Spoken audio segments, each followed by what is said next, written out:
By the numbers, the Chicago story is dramatic. 9.6 million people call the region home, with a workforce of nearly 4.5 million.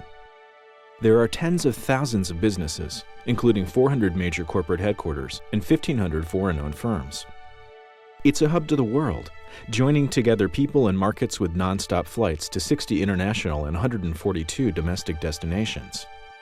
Its residents reflect the world's diversity, with more than 30 ethnic groups that number over 25,000. And at $475 billion, the region's economy is larger than that of most of the world's countries. These numbers tell the story of a city which has changed, emerging from its long-held position as a regional center to become a global city, a partner to, destination for, and supplier of the world. Now ranked as number 6 in 2010's Global Cities Index, Chicago's ascendancy has been no accident. And while there are many factors and many people who have contributed to Chicago's growth and development, all recognize that the drive behind Chicago's transformation to global stature is due to the vision and tenacity of Mayor Richard M. Daley. When you look at how a city is going to compete with other cities or other metropolitan areas in the world, it's a combination of business activity, the cultural activities in the city, the information exchange that takes place, the quality of life of the city, the fact this is a place where people want to be.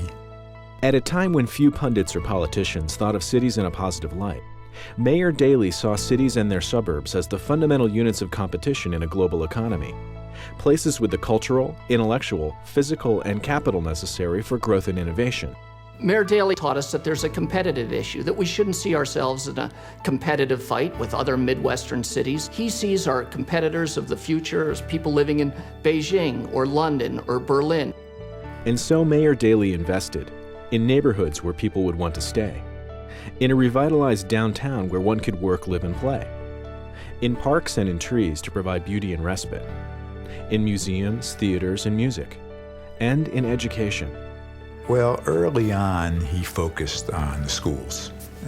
He recognized that in order for this to be a great city, we had to have really outstanding public schools. He's a person who's championed grade school education, and yet he's turned this city into the most important place for college education anywhere in the United States. In my mind, he's always open to new ideas, and a city which is open to new ideas is open to its future. As a business owner, making a city livable is tremendously important because we have to bring people from out of town to come and live here, and they've got to want to live here. Understanding the importance of infrastructure, Daley has worked to strengthen the region's air and rail system and ensure that neighborhood as well as center has the capacity to connect with the world through the web. Clearly, all the structure that's in place here to support business is outstanding. The access to the global markets. You can catch a flight and be anywhere in the world. And it's a global city culturally. All that's helped us. We were able to hire other employees that really added to the richness of our culture and help us really to change our culture as a company. In the case of Groupon, this is a business that has gone from 4 employees, and now at the end of 2010, we're at 32 or 3,300.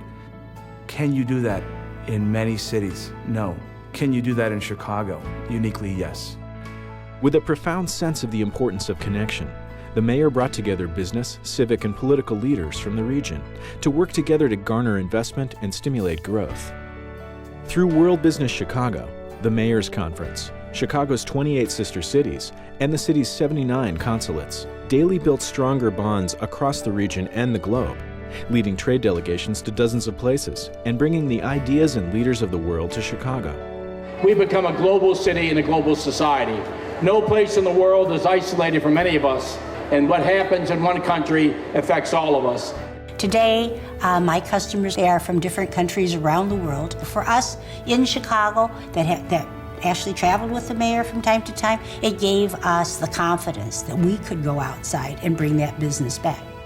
Nowhere is the strength of the relationships forged more evident than in the Chicago Global Cities Forum, where mayors and other leaders from across the planet come together to exchange ideas and foster discussion, learning that their commonalities outweigh their differences and that their individual experiences benefit all. These efforts have not only brought new ideas, architecture, and perspectives to Chicago, They've created new markets for Chicago businesses, new jobs and industries for its residents, and netted more than $40 billion in direct foreign investment. Mayor's an ambassador for this city. It's magnetic. When he comes into the room and he visits with people from other countries, they just want to be with him. They want to hear from him. He has this depth of experience in running a city. He's a great teacher. A city on the go 24 hours a day with a vibrant cultural life. A city of neighborhoods with a thriving center. A city unified in its celebration of diversity. A city of great industry and gracious parks. Nature's metropolis and the crossroads of the nation. Richard M. Daley has led Chicago into the new century with the inner strength necessary to embrace the world.